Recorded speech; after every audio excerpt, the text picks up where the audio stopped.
Mesdames, Messieurs, bonsoir. Voici les titres de cette édition. La vice-secrétaire générale des Nations Unies à Dakar pour la première étape de sa tournée. Amina Mohamed réaffirme toute l'attention de l'organisation internationale envers le Sénégal. Une visite exceptionnelle pour échanger avec le président Bassirou Diomaye Diakhar Faye sur sa vision. Mauvaise interprétation des propos du chef de l'État sur l'accès au logement, des informations ou intox. Des populations ont occupé de façon irrégulière les maisons d'une cité en construction au Lac Rose. Une situation inédite. Le promoteur, dans le désarroi, invite les autorités à agir. La gendarmerie a déguerpi un premier groupe. La Ashura et ses signes et symboles, la fête qui célèbre le début de l'année musulmane, a connu une succession d'événements prophétiques. Accostage de l'arche de Noé, délivrance de Jonas, le jour où le prophète Ibrahim a échappé au feu, autant de faits qui donnent du sens à ce grand moment, un moment particulier pour les musulmans au Sénégal. Comme dans le monde, la grande attraction dans notre pays, c'est le fameux couscous. Nous plongerons dans l'ambiance de cette fête. Et puis Paul Kagame obtient 99,15% des...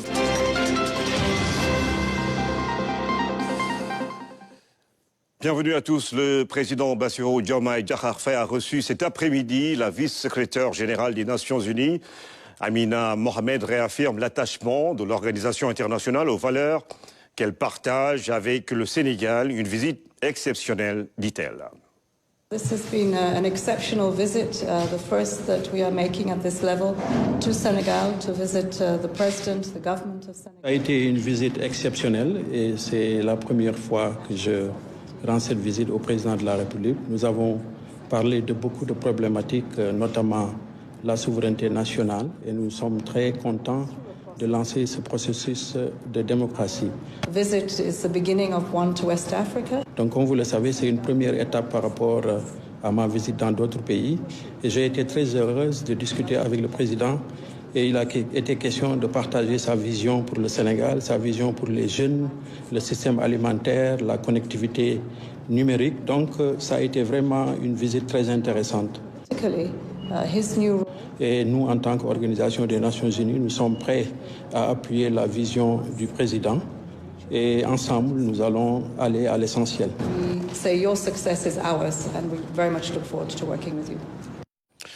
La grande mosquée de Tivaouane est à 95% de taux d'achèvement des travaux. Les cités, justement, les clés seront officiellement remises au khalife général des Tidjanes durant le Gamou.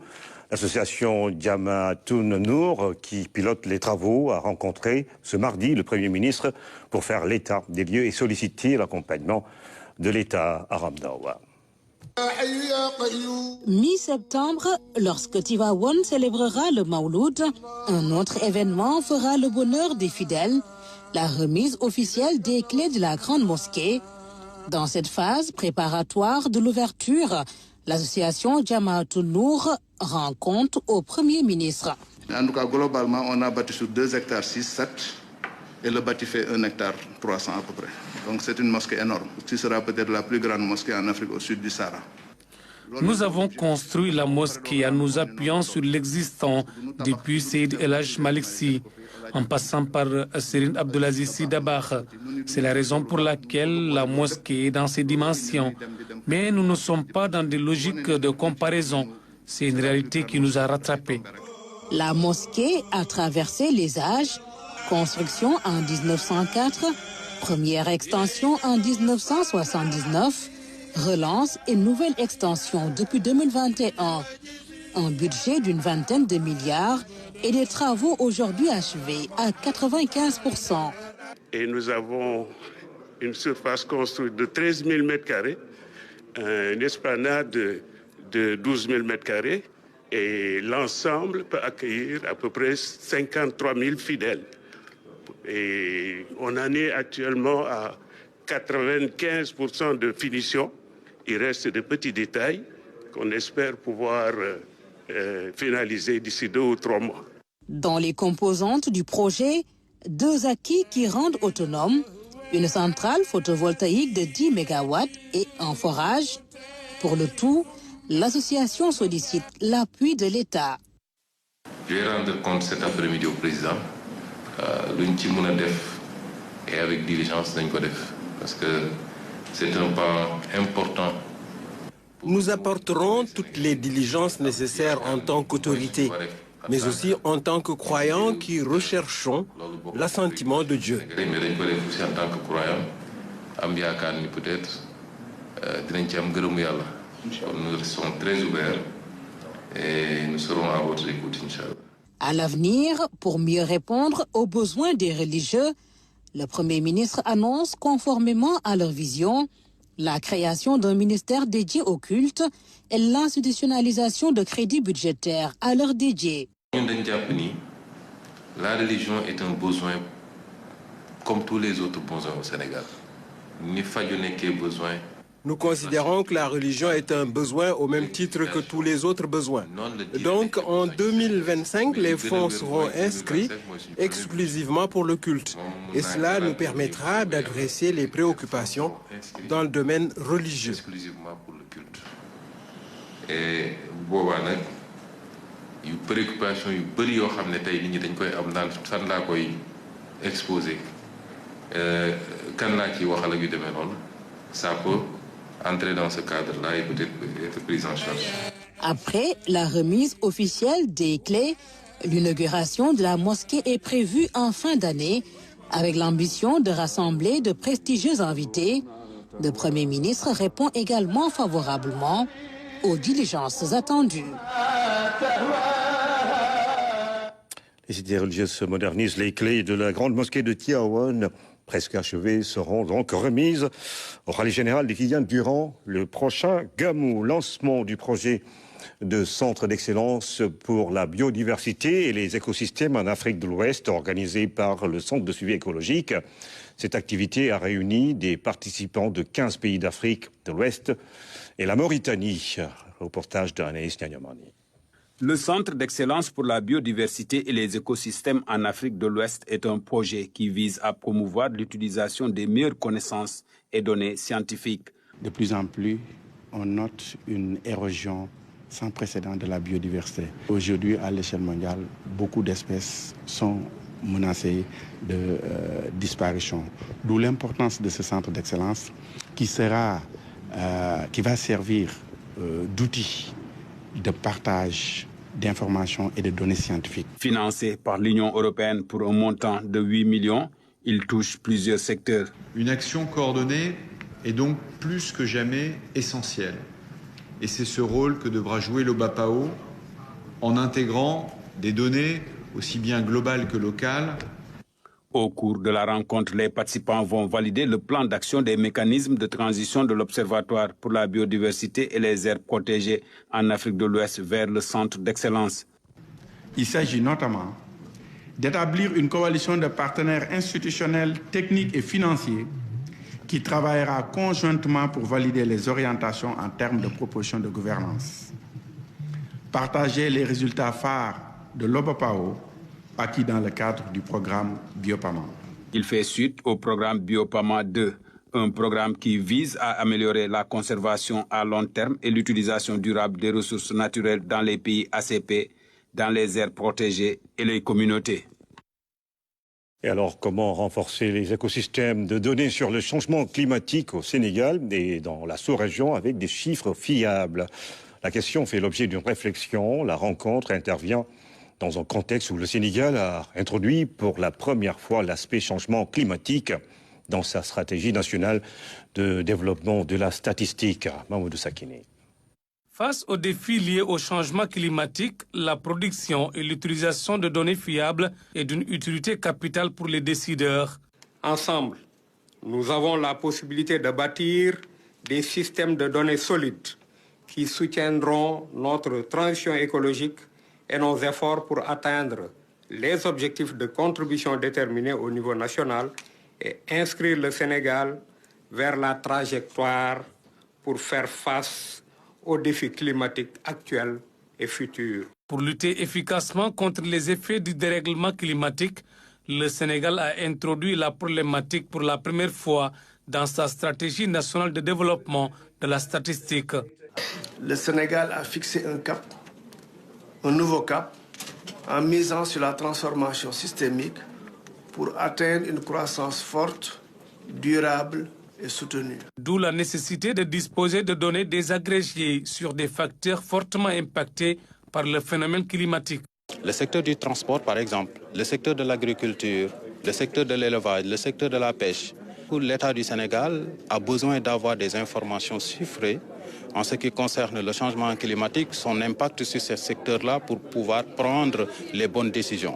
Au sortir de ce séminaire régional, il est attendu la mise en place d'un système statistique stable, cohérent, ouvert et satisfaisant, ce qui aidera à disposer de véritables politiques d'adaptation et d'atténuation au bénéfice des populations. Et puis, ces ingénieurs qui viennent de l'Afrique francophone ont terminé une formation à Dakar. Ils ont pu renforcer leurs capacités en analyse de la structure des minerais et en gestion de l'information géoscientifique. Plus de détails avec Anaïs Nyanyamani. Ce programme de formation en géosciences est piloté par des experts venus de 9 pays d'Afrique francophone. Ces ingénieurs en géologie ont échangé sur des données spécifiques de leur pays pour une meilleure gestion de l'information géoscientifique du continent. Les 16 participants sont arrivés avec des jeux de données d'observation géologique de leurs pays respectifs.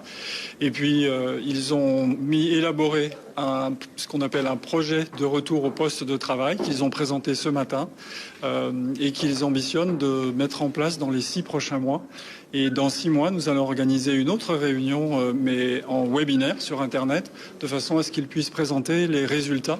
Le Service national géologique du Sénégal est affilié à l'organisation panafricaine PanafGéo. La capacitation des experts dans la gestion des ressources minières est bien appréciée par la tutelle. Aujourd'hui, cette formation qui a interpellé les experts ici présents avait pour objectif de renforcer les capacités opérationnelles de nos ingénieurs en matière d'identification non seulement du potentiel minier qui est là, mais également dans le cadre de l'analyse de la structure des minerais qui va avoir une visibilité beaucoup plus pertinente relativement aux besoins du pays. Pendant 10 jours, ces 16 participants venus d'Afrique francophone ont été capacités en gestion de l'information en géosciences.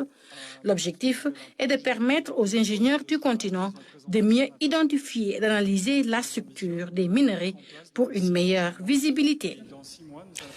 Achoura, où le jour où plusieurs événements prophétiques se sont succédés, plusieurs faits ont marqué ces dates. Au-delà de ces actes, la Tamkharit, comme on le dit au Sénégal, marque le début de l'année musulmane, une date, 1000 significations.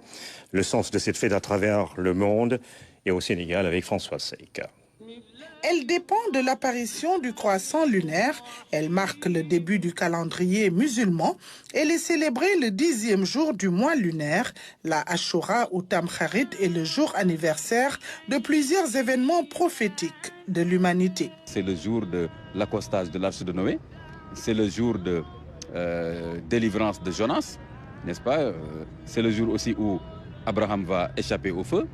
C'est aussi, n'est-ce pas, le jour effectivement du triomphe de Moïse et que Pharaon a été noyé avec ses troupes. Donc c'est vraiment un événement particulier. Jour propice à la prière et au recueillement, il est recommandé aux fidèles musulmans de faire œuvre charitable, preuve de solidarité. Le jeûne de la Ashura est surérogatoire, mais fortement recommandé. Le prophète avait l'habitude de jeûner le jour de Ashura, même étant à la Mecque. Mais le prophète, à la fin de sa vie, avait voulu jeûner aussi le 9e jour, qu'on appelle Tassoua. Mais les savants, les théologiens considèrent que puisque le prophète avait l'intention de le faire, donc les musulmans peuvent être solidaires de cette intention et jeûner le 9e et le 10e jour. Mais ce n'est pas obligatoire. La Ashura est vécue différemment dans le monde, entre traditions prophétiques et profanes. Pour les sunnites, c'est une fête mineure. Chez les chiites, c'est un jour de douleur et de tristesse jusqu'à la flagellation. Au Maroc, c'est une fête pour les enfants. Et pour les musulmans, c'est la consécration du Coran. En ce jour important, les recommandations de l'islam doivent être bien observées pour la rémission des péchés mineurs. Ashura, c'est ce mardi, François Seyk l'évoquait, c'est la fête des enfants également dans les quartiers de Dakar. Mais la tradition veut qu'au Sénégal, que l'on prépare le fameux couscous avec tous les ingrédients. Et justement, tous ces petits moments d'histoire à raconter aux enfants, nous allons voir avec notre reporter Amadou Diallo qui est à la Médina, comment est-ce que ces Dakarois vivent cette fête-là. Diallo, bonsoir. Bonsoir Ibrahim Diédhiou. Alors, vous êtes à côté d'une dame avec son bol de tchéré. Qu'est-ce qui se passe exactement là où vous êtes? Vous êtes à la Médina. Alors, on est à la Médina, à la rue 22, angle 23. Alors ici, tout se prépare comme le veut la pure tradition sénégalaise. Comme vous le voyez à côté de moi, c'est du couscous qui se prépare.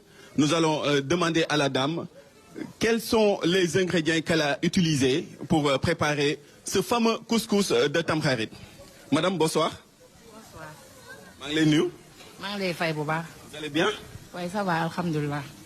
Alors, ñu ngi lay gis nga tiim sa boolu cere macha allah. waaw. di ko togg nii. waaw. fan foo toll ci. waaw presque cere ji pare na moom. fi mu nekk lii si cin li dama koy jël defaat ko fii rek yëngal def samay ñama-ñama rek cere ji pare togg naa sama soos ba pare soos baa ngi nii togg naa ko ba pare mu ngi nii lépp pare na macha allah lépp pare na. Alors, je vois les bols derrière, sûrement que vous allez en offrir aux voisins. waaw dañ koy jox tibbal suñu dëkkandoo yeeg suñu am di jàmm may rek lekkali ci des ba déwén nag jàmm ak salaam na yàlla may fekk ak talat weesu. Alors, on voit les enfants autour de la grande cour de la maison s'amuser, être heureux. Tey jii xale yi lan moo seen wàll ci kii bi. waaw parce que tey la tam xarit xale yi dañuy bégee lekk ba suur naan ba mandi macha allah dem taaja booni fii ngéwal la moo tax lépp ci jàmm ak salaam rek ambiance waaw mbégte rek la incha allah. Alors, Ibrahima Diédhiou. Oui, si on appelle le Sénégal pays de la Teranga, le Tamkharit en est sûrement un marqueur.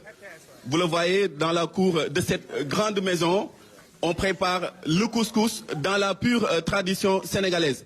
Nous allons voir une autre dame qui incarne ces valeurs.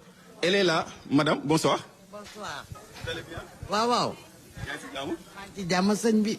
ñu ngi lay bëgg de ñu ngi la gis nga tiim sa cere macha allah. waaw waaw cere géwal rek. yëfu géwal rek. dem nañ mas sa fajar. indi bopp nag bi fees ko. waaye da ngeen tardé ndax dama séddale léegi bool yëpp mu génne ba dem. waaye bu bool yi demul woon ba nga gis cere ji nga xam ne cere géwal moo am solo. waaye nag du yàqaluma ko kenn seen patron rek laa ko yàqal. ne ko Colembas nee na yàqal na la cere géwal yi. ku ne ngéwal neexul booba da nga fekkul tam xarit ak tabaski boo ko fekkee rek xam ne ngéwal neex na.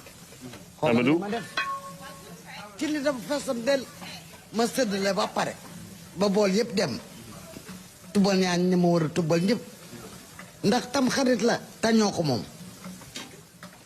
Amadou yàlla nañ ko fekkaat te du jéedu xaaj. Amadou oui, Ibrahima Diédhiou. Voilà, Amadou, vous avez campé le décor. Après, donc, le tiaré, c'est le fameux Tadjebon. C'est ce moment que les enfants partagent. Ils chantent, ils se déguisent et ils prient pour justement que l'année prochaine leur trouve en bonne santé et en vie. C'est le fameux Tadjebon. Alors, c'est une belle ambiance, en tout cas, Amadou Diallo. En dernier mot, avant de vous quitter. Alors, merci beaucoup, Ibrahima Diédhiou. Nous vous souhaitons une bonne dégustation à vous ainsi qu'à tous les téléspectateurs de la RTS. Pour le Tadjebon, les enfants s'affairent autour de nous. Ils vont sortir les costumes bientôt. Mais ils attendent d'abord d'avoir dégusté ce fameux couscous, ce tchéré bien sénégalais. Alors, on va les écouter, ils devraient jouer pour nous. Mais Alors, Ibrahima Diédhiou, nous vous remercions. Merci, merci. Allez-y les enfants. Merci, merci.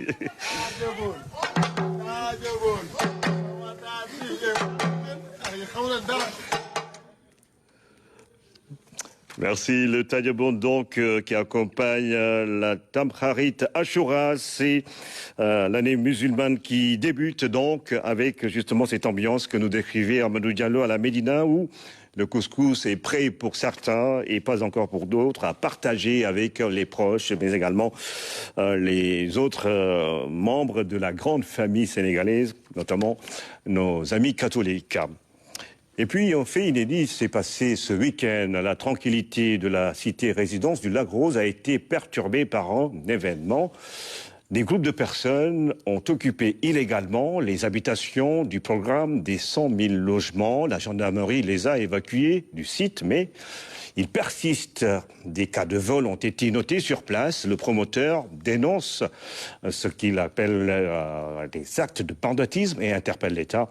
Une situation qui fait suite aux déclarations du président de la République sur l'accès au logement lors de sa dernière conférence de presse. Mariam Biramba. Justice sociale nag dafa waroo ak un groupe de 9 personnes am junni parcelle ak téeméer ak ñeent. Mais on va refaire le plan et on va aller vers une distribution plus équitable. Une mauvaise interprétation des propos du président de la République sur Mbour 4 lors de sa dernière conférence a conduit à cette situation. Une fausse information a par la suite circulé sur les réseaux sociaux. Quand je prenais mon petit déjeuner à l'instant et on me dit « fais vite », on donne les maisons à tous qui s'étaient inscrits. Toute affaire cessante, je me dirige manu militari vers le site en enfourchant ma moto. Mais je me suis dit, une fois arrivé, je m'adresserai à Chimère, en qui j'ai confiance. Ce dernier me dit sans embâche que c'est une fausse information. Alors là, on ferait mieux de savoir raison garder. Des numéros inscrits sur les murs, des vitres cassées, des accessoires sanitaires et autres objets volés. Là, les stigmates des populations qui ont occupé illégalement les logements de la résidence du lac, au grand étonnement du promoteur du site. C'est quand même écœurant parce qu'un jeune investisseur qui va trouver un prêt bancaire dans les banques locales, qui a investi du temps et de l'argent, voir tout ça détruit en un jour, ça fait mal. C'est vraiment du banditisme parce qu'on a vu des gens qui étaient armés jusqu'aux dents, prêts à donner de leur vie pour rentrer dans les maisons. De 18h à 23h, j'étais là. Ce que j'ai vu, je ne peux pas vraiment le décrire. C'est du jamais vu. Mais alhamdoulilah, nous rendons grâce à Dieu. L'État a été vraiment présent et très prompt. Depuis hier, les occupants ont été délogés par la gendarmerie nationale. Mais à notre grande surprise, ce matin, d'autres squatteurs. Ils viennent tous de la banlieue dakaroise. C'est dans un groupe WhatsApp qu'ils ont reçu l'information. Ces villas font partie du programme 100 000 logements. Le promoteur interpelle les autorités compétentes à intervenir pour mettre fin à cette situation chaotique. Depuis un bon bout de temps, il y a les riverains qui commencent à appeler ça la cité de Mme Faisal. Mais elle n'appartient pas à Mme Faisal, c'est pour un privé. C'est pour la S2I. Je pense que si l'État, où il y a le ministère de l'Urbanisme, avec qui j'avais signé une convention en 2021, avait fait ce qu'ils avaient promis de faire en signant cette convention avec la S2I, on n'en serait pas là. Tout ce qui manque pour que les gens puissent habiter ici, c'est l'eau et l'électricité. Et dans la convention, moi j'étais censé construire, d'abord fournir le terrain, construire, et eux ils vont faire tout ce qui est VRD. 153 maisons par an. Du moment que 153 maisons sont déjà achevées dans cette cité, l'État devrait aider le promoteur privé pour l'adduction d'eau et l'électricité. À défaut, nous qui habitons Ndoyen, Déni-Biramda au sud, Keur Simbiri, Bambilor, Gorom 2, ne serons pas en sécurité. L'occupation illégale de ces logements communément appelés Oubideke soulève de nombreuses questions concernant la sécurisation des projets immobiliers publics et privés. Le programme des 100 000 logements se trouve désormais confronté à un défi majeur. Le calme est revenu au marché Sandaga après les affrontements survenus la semaine dernière. Lors des opérations de déguerpissement menées par la mairie de Dakar-Plateau, le sous-préfet a proposé ses bons offices et a rencontré les marchands ambulants. Ces derniers ont donc décidé d'accepter les solutions proposées. Amadou Diallo. La vie a repris son cours normal à Sandaga. Les va-et-vient se mêlent au klaxon des automobilistes. Dans ce décor du quartier des affaires de Dakar, les marchands ambulants sont moins présents. Ils ont libéré certaines emprises. C'est ainsi qu'ils ont regretté ce qui s'est passé déjà entre eux. Et ils sont engagés en tout cas à libérer la voie publique. Ils sont aussi engagés à ne plus mettre les tables sur la voie publique. Et ça, c'était mon objectif. Toutefois, la préfecture prévoit des mesures d'accompagnement. Il fallait maintenant mutualiser, voir les poches qui existent et voir par petits groupes comment on va les insérer dans ces lieux en attendant la construction du marché de Sandaga. Ensuite, voir au niveau de Petersen s'il reste des cantines au niveau, n'est-ce pas, du centre qui est en train d'être construit par le maire, on va les insérer. Et pourquoi pas même au niveau de Félix Eboué, où on a construit plus de 3000 cantines que personne n'a occupées. Les marchands ambulants se montrent réceptifs face aux solutions proposées par l'autorité administrative. Nous avons bien entendu les propositions du sous-préfet. Nous savons bien que la rue n'est pas faite pour vendre, mais nous n'avons pas le choix. Nous avons dit à l'autorité que des sites sont à reconstruire, comme le site de Petersen. Il y a également le marché Sandaga qui est en chantier, sans oublier le centre commercial Djilimbaye qui appartient à Dakar-Ville. Cette situation des marchands ambulants ne saurait être un moyen de pression sur l'État, selon le sous-préfet de Dakar Plateau. Nous avons vu que depuis un certain temps, les autorités s'attellent à régler cette question. Nous avons vu aussi que des personnes mal intentionnées veulent en profiter pour mettre la pression sur le gouvernement ou bien sur les autorités étatiques. J'ai dit qu'il ne saurait pas être question. Nos tentatives de joindre le maire de Dakar Plateau sont restées vaines. L'autorité administrative se dit prête à accompagner les municipalités dans les opérations de déguerpissement. Celles-ci doivent se tenir en présence des forces de l'ordre et dans une démarche de communication et de dialogue.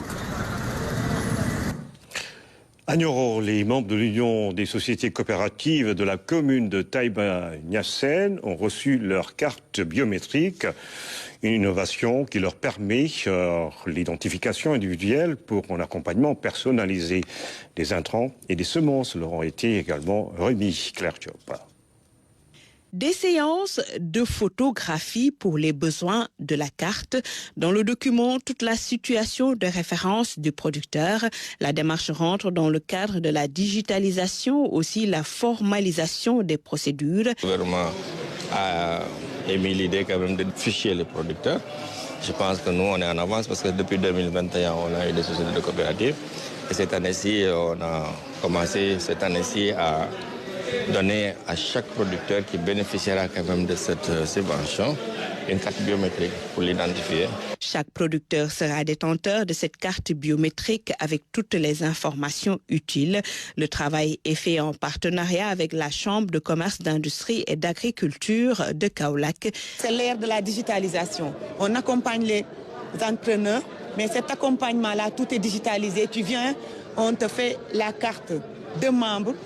À partir de cette carte-là, dès que tu as la carte du moins, tu es sur la plateforme. La pertinence de la constitution de sociétés coopératives n'est plus à démontrer.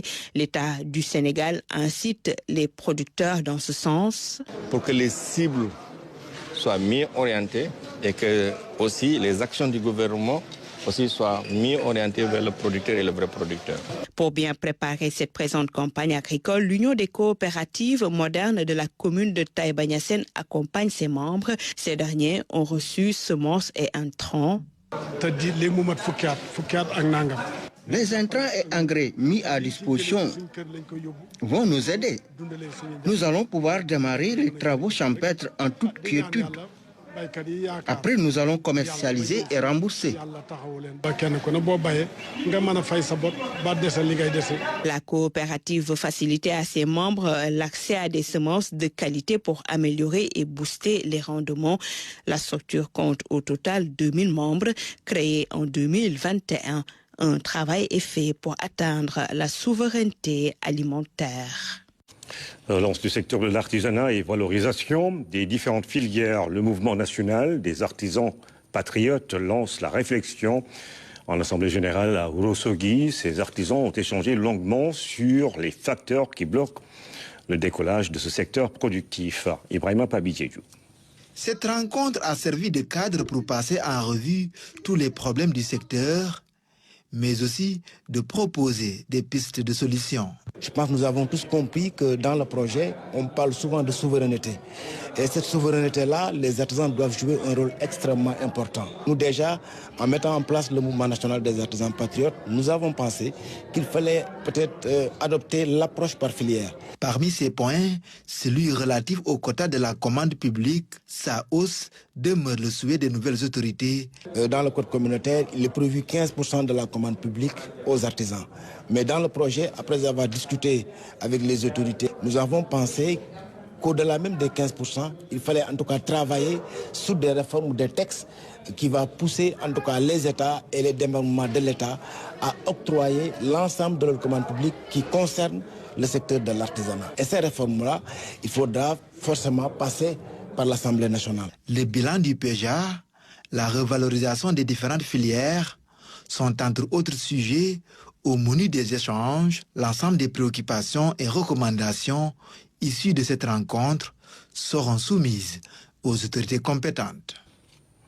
La commune de Pout vient d'être née au centre flambant neuf avec des équipements adaptés pour les enfants atteints d'IMC, c'est infirmité motrice cérébrale. Grâce à l'engagement de Awa Diop, une native de la localité, ces enfants ont un endroit qui leur est dédié. Le centre Cœur Bourri a vu le jour grâce au soutien d'une association humanitaire française appelée les Grands Frères et Sœurs. Plus de 200 millions ont été investis dans ce projet. Fatimata Banelba.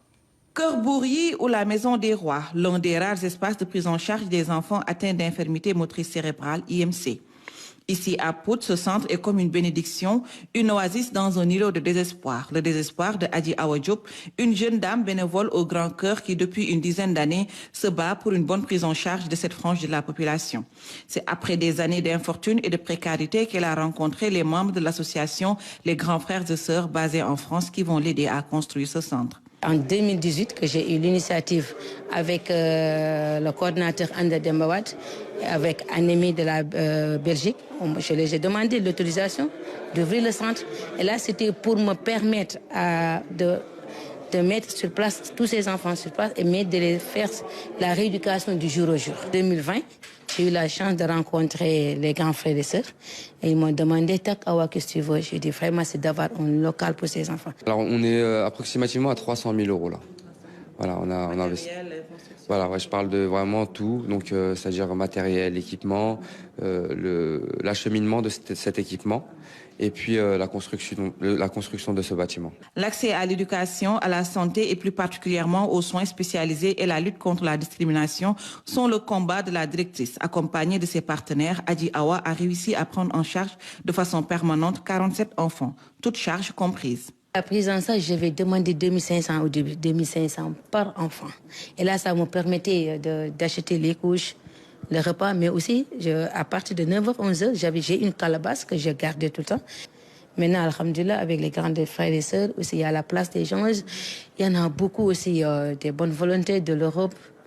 Vraiment qui m'appuie. Toutefois, la poursuite de cette difficile mission requiert aujourd'hui l'intervention de l'État du Sénégal, des collectivités locales, de la communauté, mais également des partenaires. Heureusement qu'il y a une main locale, Awa qui est là, qui fait un travail remarquable par rapport à la gestion du centre. Je pense que les autorités étatiques vont suivre. Offrir la joie de vivre à ces enfants atteints d'IMC et leur assurer une bonne prise en charge médicale, un vœu de Adji Awa Diop et ses partenaires.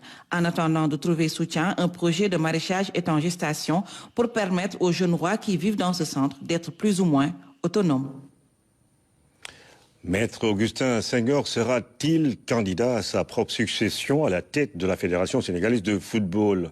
Il annonce qu'il se prononcera sur la question au mois de mars prochain concernant le contrat de Aliou Cissé. Maître Senghor affirme que le comité exécutif de la Fédération sénégalaise de football a décidé de le prolonger pour 1 an et demi. Des propos tenus hier lors du magazine Galaxy Sport dont il était l'invité. À la base, on devait le prolonger pour 1 an pour couvrir la prochaine CAN. Il se trouve que les aléas des programmations de l'instance où je suis, la CAF, ont fait que maintenant la CAN est repoussée en décembre. Et l'idée, ce serait peut-être de proposer, de lui proposer un renouvellement d'1 année et demie qui couvrait la prochaine CAN, où on pense qu'il va nous mener aussi. Mais comme on le sait aussi, c'est l'État qui prend en charge le salaire de l'entraîneur. Donc, il a son mot à dire. Mais je pense que nous souvent dans cela parce que déjà, on joue en septembre. Le contrat finit à fin août. Ce sera difficile d'aller vers autre chose. Et vous le savez, lors des dernières élections, j'avais de bonne foi pensé que peut-être qu'il serait temps d'arrêter. Heureusement que d'autres m'ont poussé à revenir sur ça. Peut-être qu'aujourd'hui, je n'aurais pas eu cette chance peut-être d'être président de fédération au moment où le Sénégal non seulement gagne le premier trophée continental senior, mais rafle pratiquement tous les trophées du continent. Nous avons aussi la volonté de transmettre quelque chose qui soit viable. Parce que ça ne sert à rien de réussir sur ce plan-là, de stabiliser la fédération et que derrière, il y ait le désert. Cette continuité-là, elle pourra se faire soit avec moi, parce qu'aujourd'hui, aucun texte ne m'interdit de me présenter dans nos statuts, soit avec quelqu'un d'autre, mais ça doit être dans une logique d'équipe, de continuité. Et quand je le dis, c'est au sens large. Il n'y a aucune personne, aucun Sénégalais qui peut dire qu'il a l'apanage de cette fédération pour la gérer ad vitam aeternam, donc moi encore moins. Mais il est hors de question, Thierno, que je me prononce sur cette question d'ici au mois de mars, à l'Assemblée générale du mois de mars, pour faire le bilan de l'exercice 2024 et aussi faire un bilan général. Et en ce moment-là, je vous dirai si je me présente ou non. Et puis au Rwanda, les résultats provisoires des élections présidentielles et législatives donnent Paul Kagame largement en tête selon les chiffres provisoires des autorités électorales. Kagame a remporté 99,15% des voix. La publication des résultats définitifs est prévue le 27 juillet prochain. Célina Lunfal. 27 sièges spéciaux destinés aux femmes, aux jeunes et aux personnes handicapées ont lieu ce mardi. Paul Kagame est le dirigeant de facto du Rwanda depuis la fin du génocide de 1994 et président depuis 2000. Les groupes de défense des droits de l'homme l'accusent d'avoir restreint les libertés depuis son entrée en fonction, tandis que ses partisans affirment qu'il a présidé à la croissance économique et contribué à mettre fin aux divisions ethniques. C'est la fin de cette édition, mesdames et messieurs. Merci encore une fois de suivre l'actualité tous les jours sur la première chaîne de télévision sénégalaise.